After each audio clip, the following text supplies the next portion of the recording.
لیکن کچھ بدبخت اس رات میں بھی نہیں بخشے جاتے، شب برات میں بھی نہیں بخشے جاتے، شرابی نہیں بخشے جاتے، زنا کے عادی نہیں بخشے جاتے، والدین کے نافرمان، والدین کے گستاخ نہیں بخشے جاتے۔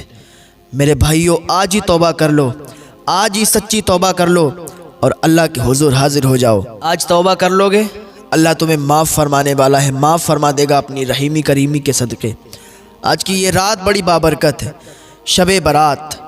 اس رات میں اللہ تعالیٰ بے حساب گناہگاروں کو بخشتا ہے۔ دنیا میں زیادہ دن ہمیں جینا نہیں ہے، زیادہ سے زیادہ 60 سال 100 سال جینا ہے، اس کے بعد اللہ کے حضور جانا ہی ہے، اس کے بعد قبر میں جانا ہے، اللہ کے سامنے پیش ہونا ہے، حساب و کتاب ہونا ہے، سب کچھ ہونا ہے۔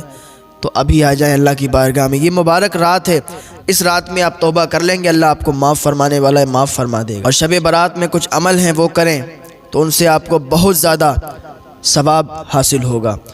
مان لیجئے آج ابھی 14 شعبان ہے، اور جب شب آئے گی یہ مغرب کے بعد یہ تاریخ تبدیل ہو جائے گی، 15 شعبان آ جائے گی، یعنی شب برات آ جائے گی۔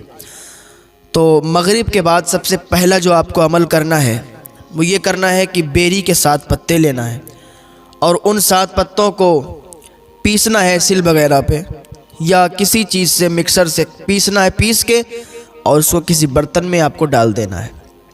برتن میں ڈالیں گے، کسی گلاس میں، جگ میں، کسی بھی برتن میں، اس میں تھوڑا پانی ڈالیں گے، 1 مرتبہ آیت الکرسی پڑھیں گے، دم کر دیں گے اور 3 گھونٹ پی لیں گے، اور جو باقی بچے گا اس کو کسی ٹب میں، کسی بالٹی میں ڈال دیں گے جس سے آپ غسل کرتے ہیں، اور اس میں ڈال کے پھر آپ نہا لیں گے۔ اس سے فائدہ کیا ہوگا؟ 1 سال تک انشاءاللہ جادو کا اثر نہیں ہوگا آپ پر۔ یہ تو پہلا طریقہ ہو گیا۔ دوسرا طریقہ یہ ہے کہ اس کو اکثر حضور مفتی اعظمین اور حضور اعلیٰ حضرت رضی اللہ تعالیٰ عنہ اور ہمارے بہت سے بزرگ حضرات کیا کرتے تھے کہ 7 بیری کے پتوں کو ایک برتن میں تھوڑا سا ابالنا ہے، ان کو کھولانا ہے، پانی کو تھوڑا سا گرم کرنا ہے، اور وہی پانی کسی ٹب میں، کسی بالٹی میں ڈالنا ہے، اور اس سے پھر غسل کر دینا ہے، نہا لینا ہے۔ ہاں، یہ 1 سال تک آپ انشاءاللہ جادو جنات ٹونا ٹٹکا سے محفوظ رہیں گے۔ ہاں، جو لوگ پریشان ہوتے ہیں نا کہ جادو جنات ٹونا ٹٹکا سے، تو یہ عمل ضرور کریں۔ پھر یہاں سے شروعات ہوئی۔ اب کیا ہے، اور ضروری یہ ہے کہ 14 شعبان کو بھی روزہ رکھیں اور 15 شعبان کو بھی روزہ رکھیں، بہتر ہے۔ پھر کیا کریں، آپ نماز عشاء کا وقت ہو، نماز عشاء ادا کریں، اس کے بعد آپ اللہ کو راضی کرنے میں لگ جائیں۔ ویسے تو پوری زندگی اللہ کو راضی کریں، پوری زندگی ہی عبادت کریں، نمازیں ادا کریں، لیکن کچھ بابرکت دن ہوا کرتے ہیں، بابرکت راتیں ہوا کرتے ہیں جن میں اللہ تعالیٰ بے حساب اللہ تعالیٰ کی رحیمی کریمی کے صدقے سے لوگ معاف کیے جاتے ہیں اور اللہ رب العزت کی عطائیں ہوتی ہیں۔ تو شب برات انہی راتوں میں سے ایک رات ہے جس میں بے حساب اللہ تعالیٰ اپنے بندوں کو معاف فرماتا ہے۔ آپ بھی توبہ کریں، اللہ کے حضور آئیں، اور کچھ عمل ہیں وہ عمل کریں۔ عمل کیا ہے؟ پوری رات میں جتنی آپ نفل ادا کر سکتے ہیں ادا کریں، رزق میں برکت کے لیے نفل ادا کریں۔ ہاں، گھر میں رشتے نہیں آ رہے ہیں ان کے لیے نفل ادا کریں، کوئی بھی کام ہے نہیں بن رہا ہے اس کے لیے آپ حاجت کے لیے نفل ادا کریں۔ پوری رات پڑی ہے، جتنے نفل آپ ادا کر سکتے ہیں ادا کریں، ٹھیک ہے۔ اس کے بعد آپ کو کیا کرنا ہے؟ کچھ نفل پڑھنے کے بعد پھر آپ کو یہ عمل کرنے ہیں، یہ وظیفے کرنے ہیں۔ کیا کرنے ہیں؟ 1000 مرتبہ دعائے استغفار پڑھنا ہے۔ استغفر اللہ تعالی ربی من کل ذنب و اتوب الیہ۔ اگر آپ کو یہ نہیں آتا ہے، اتنا لمبا نہیں آتا ہے، تو آپ تھوڑا سا پڑھیں، استغفر اللہ استغفر اللہ استغفر اللہ استغفر اللہ۔ کتنی مرتبہ؟ 1000 مرتبہ۔ پھر 1000 مرتبہ کیا کریں؟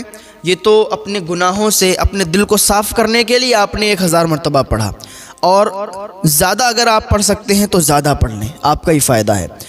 دوسرا، آپ مریض ہیں، آپ بیمار ہیں، یا آپ کا کوئی خاص بیمار ہے، آپ کے کوئی رشتہ دار بیمار ہیں، تو ان کے لیے بھی آپ کر سکتے ہیں اور اپنے لیے بھی کر سکتے ہیں، یا شافی یا کافی یا شافی یا کافی یا شافی یا کافی 1000 مرتبہ، ٹھیک ہے۔ پھر اس کے بعد آپ یا حی یا قیوم 1000 مرتبہ پڑھیں۔